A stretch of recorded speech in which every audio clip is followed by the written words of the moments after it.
call the meeting back to order at this time.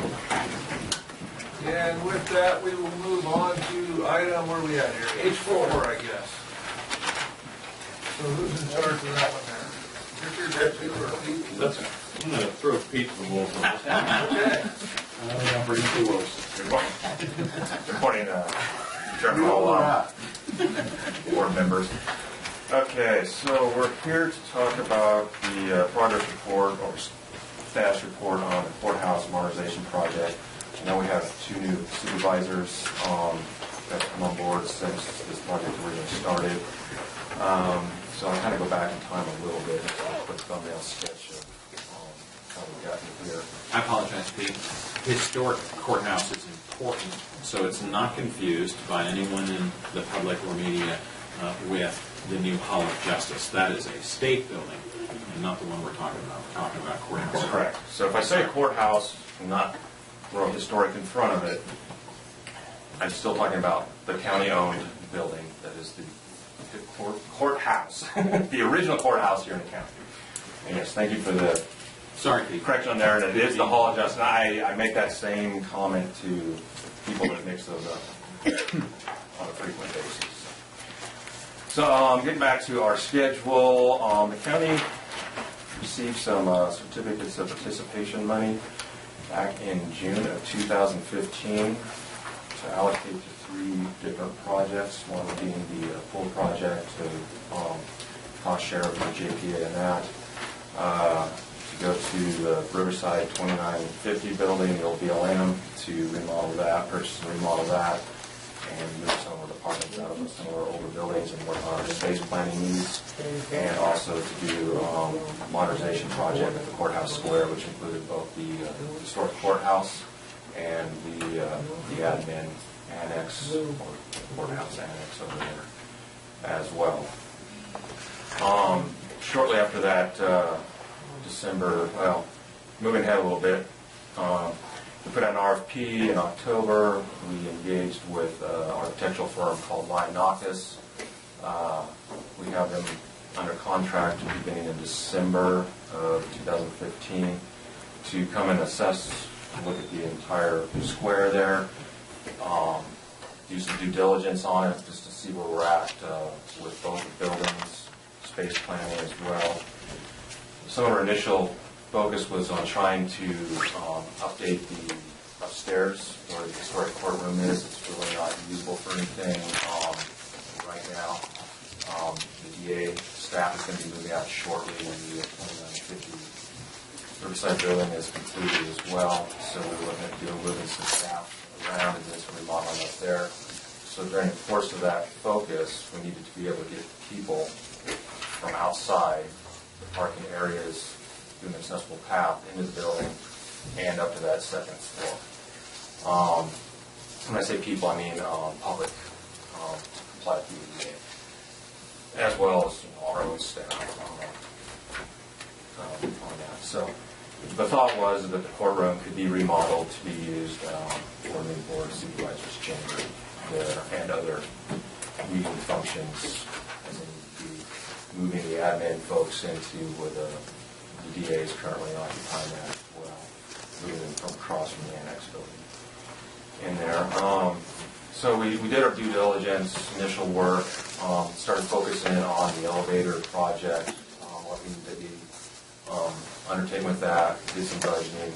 We had an approximate budget of $1 million for doing the modernization work, including our project services, engineering, architectural and stuff like that.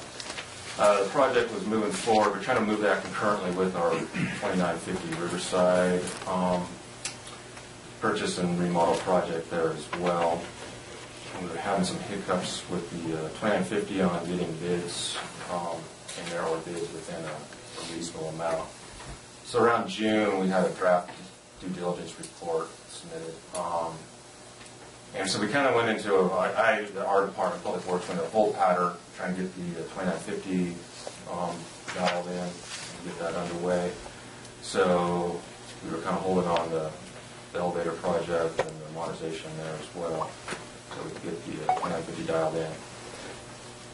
2950 kind of came on board, the third bid around, which I'll touch on that as a follow-up. I'm kind of intertwining these because they are kind of intertwined, these two projects. 2950 finally was awarded in September of 2016. That project came in higher than we were planning on the budget for, so we shifted a portion of the funding we were going to allocate to modernization project of that 2950 project. Doing so, our budget available at the courthouse has been reduced. So the elevator was a major component of that. So right now, we don't have enough to complete all that work that would do the elevator in that second floor. So when we've been talking with the architect, we're looking at a total budget amount of approximately $500,000, including some of the expenses we've already put out for the with the architect for the preliminary work. We still have some additional work to do if we get into doing the engineering and specs.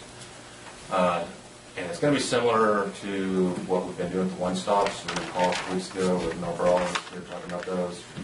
We have to address the ADA, path travel, starting with parking and working away into the building. Our approach right now is we have an assessment. We know what the deficiencies are. What we're going to do is start building a budget, working in what each component of that path of travel is going to cost, and work it up to what we have for the available budget, and see how far we get with that. So we're going to address the ADA path travel exterior. So there's going to be the parking area between the two buildings. That is this shared parking area. Path of travel to the courthouse, historic courthouse, and then also path of travel up to the annex building as well. Tackle all that outside work, and then see where we get going into the courthouse with additional work in there on that. So that's where we're at. Definitely the scope of the project's reduced due to the funding available to do that. If there's any questions on that, especially for Supervisor Teaser and Supervisor Gallagher, on history of it, feel free to ask me anything else. So. I had just a couple things to add in terms of certainly the scope of the immediate project will have to be scaled back from doing the whole remodeling of the historic courthouse right away. And what Pete and I have discussed is doing, like he suggested, we've got to do the ADA improvements starting with where the public and employees enter the building or enter the property and working our way up to the second floor. And so I think the thought that we have is that we would scale that project to do what we can with the money that we have now, and then budget annually some sort of phasing of the rest of the project with funds that we would try to scrape together each year from maybe ACO, maybe some other savings that we can achieve through other budgets. So I don't think we're going to. It's just going to take us longer to get where we want to be, and we'll probably have to do it in a more phased approach than we had initially hoped. And that'll be my question. Yeah, it's just going to stop and then what? And the work that we've already done with the architect, all that it's not wasted. Even some of the drawings conceptual we've done for the elevator, that's all usable. That's our product, so we can keep plugging that into the phases going forward. So anything we've expended isn't like, oh, that was a waste of money. Right. It's going to be value added going forward with it. So some of it's usable right now for what we're looking at the ADA. Some of it's going to be a future phase project on that. How much more was the 2950 building, how much more money do we have to put into that than we took away from the courthouse revitalization of the project? Probably like 4. I think we had originally budgeted, so we had 1.7. We had 1.7 in the original funding allocation from the lease purchase funds. We purchased the building for 1.3. That left us with 400,000, and we let the contract for 980. right plus the cost for the architect, which that amount escapes me now. So does that answer your? Yeah, and after that, it's complicated just a little more. Out of that $4 million, we had a $200,000 contingency for those projects. So And we also had a contribution from the CCP, from the Community Corrections Partnership Program Right. of Three. 300, I believe. So I think of the funds that we had targeted for 2950 were somewhere around 300,000 more than we initially targeted out of the COP funds. So the total was 700.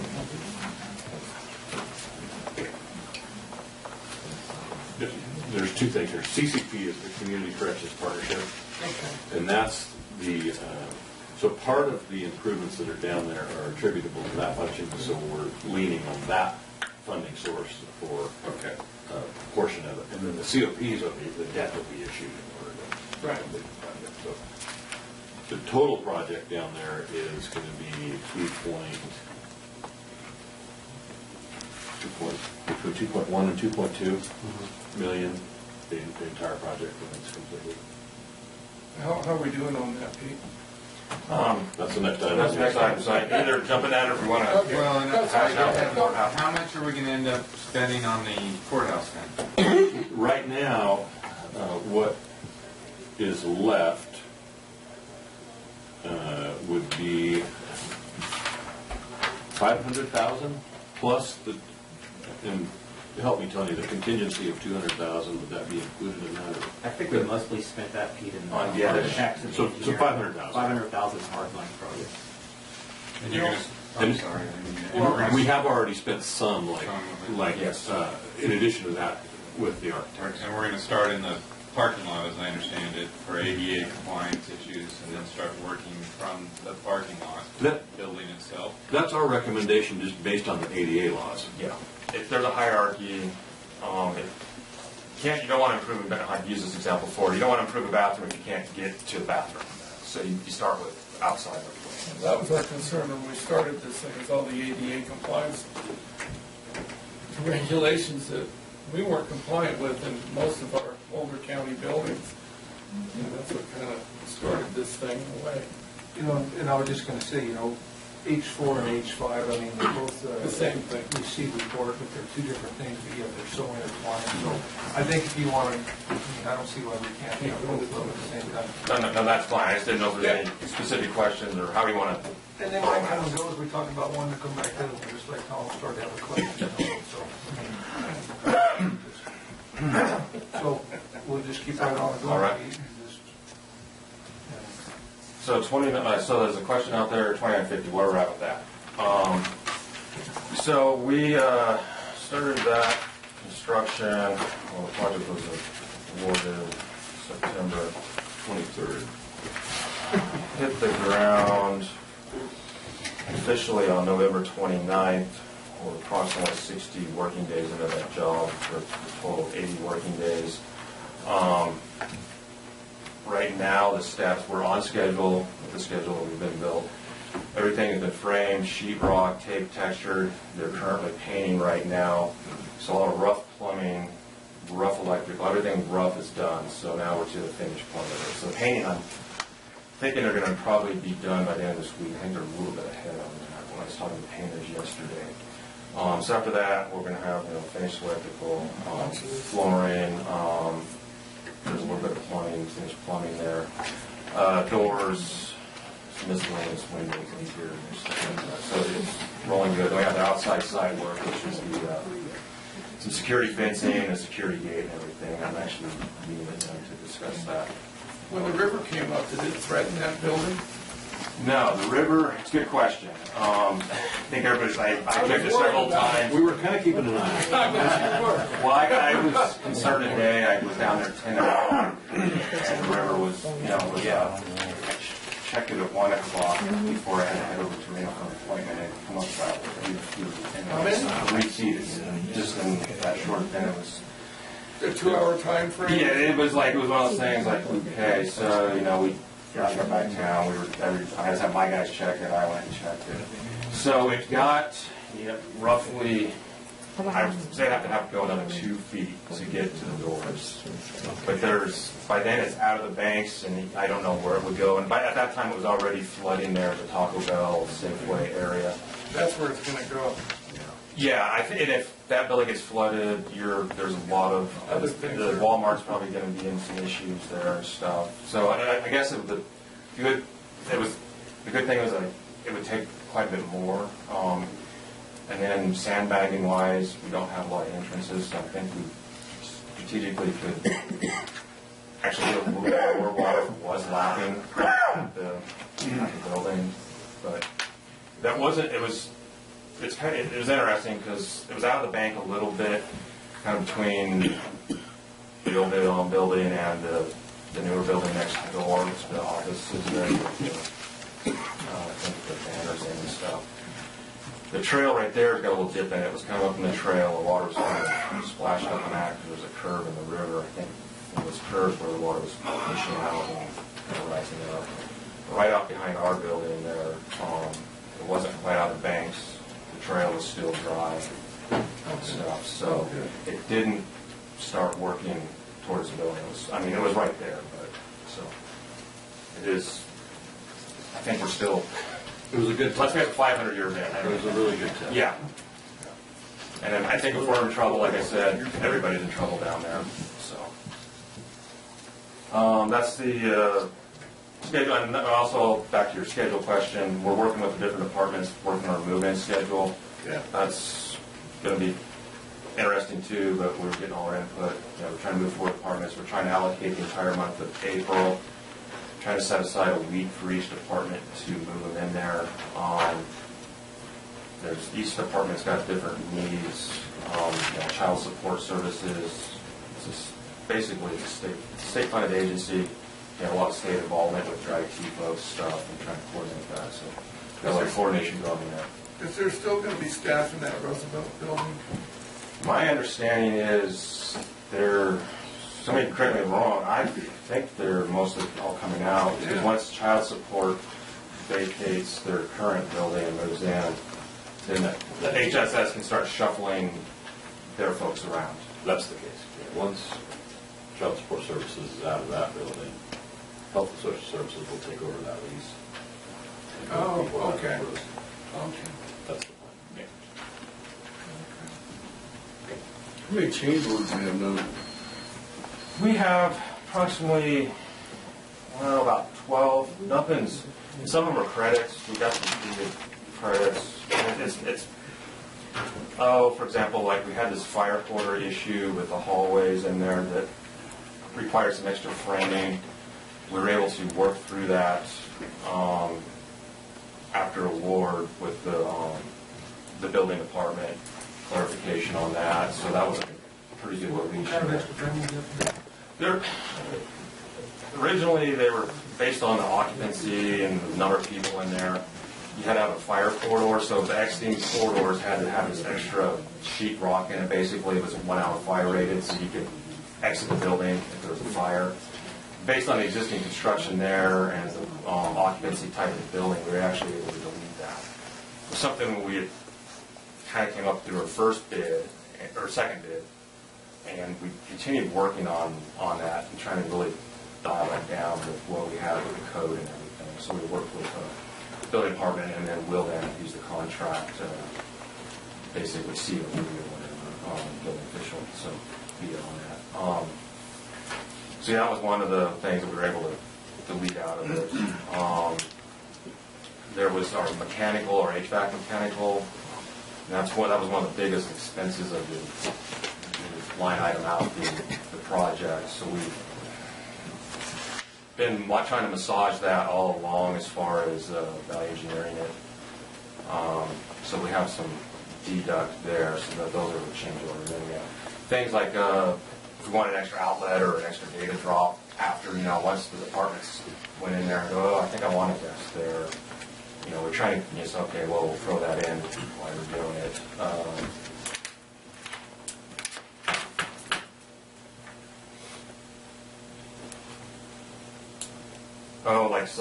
Say there's an extra door in a hallway. Like we had some extra doors, security doors. The building's kind of basically in quadrants, and each department has their own quadrant. So they're kind of there. They're going to be locked, secured. The public's really restricted to the front foyer part, and anybody getting in inner areas will have to be escorted or buzzed through. Yeah, there's nothing change order-wise, not anything that's out of the scope or we can typically deal with remodel and stuff. So we moving in March? But yeah, no, don't jinx me. Target deadline is building's complete the end of March, and we start a move-in process after that. So as of right now, my schedule is good. Nobody's thrown in. I think the scheduled work completion date is March 28th, yeah. The end of March, yeah. And with certain change orders, there's either days of credit or there's days that you give them for the extra work. We're essentially at a wash there. I know there was a couple days where we had some power that they can argue with me about and stuff like that. But what I want to hold them to is the end of March within our contract. So when you go to the move-in, so are you going to move all the departments at the same time, or are you going to move one department this week and another department? Yeah, that's the idea is to do one department per week, like the DA and the public defender. Some of that moving actually may fall in the same week because they have they're still here. They can help you with the a dark week. Yeah. When they don't have court cases, there's trials, but they're usually civil, so they don't get as much time sucked into being at the Hall of Justice. So that may be a team effort there on trying to move them during that week. So, but yeah, the idea is to have 1 week each. So we got to coordinate with our IT folks. Basically, we got to move the furniture, move the IT hardware, move the people.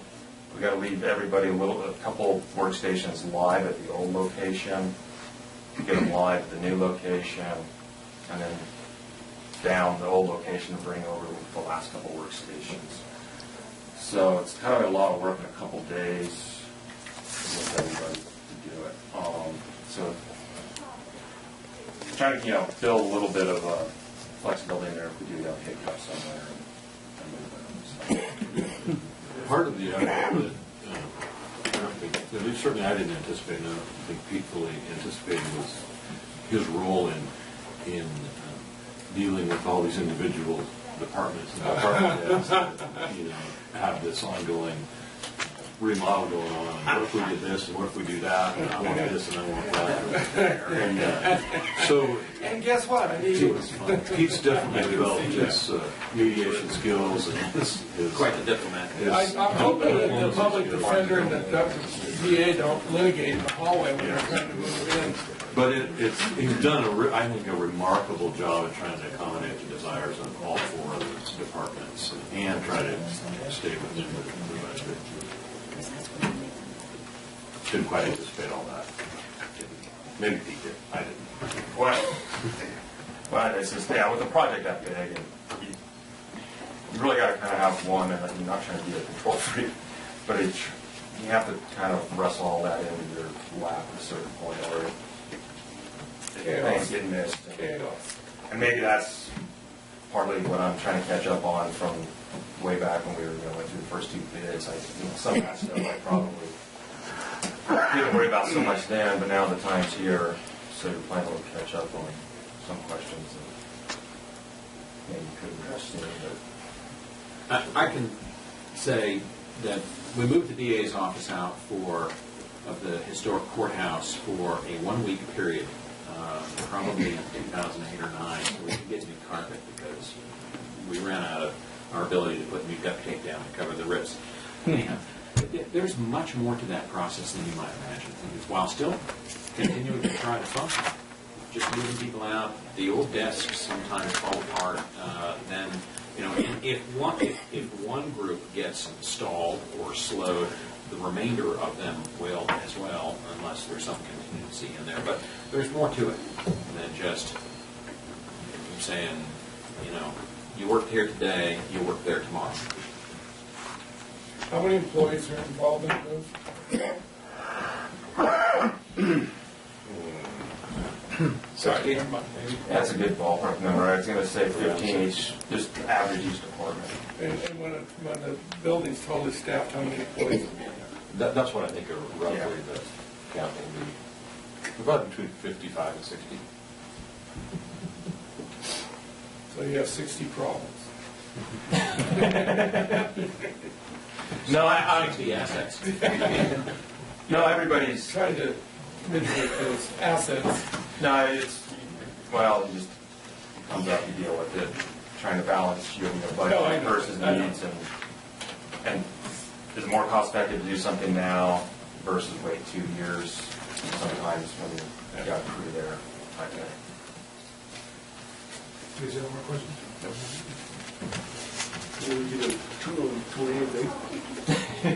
But, that's a good question. I think maybe at the point we know that the contract is complete, maybe either prior to or after the departments move in, I think it'd be good to perhaps even hold a board meeting down there. If that's, We'd love to do that.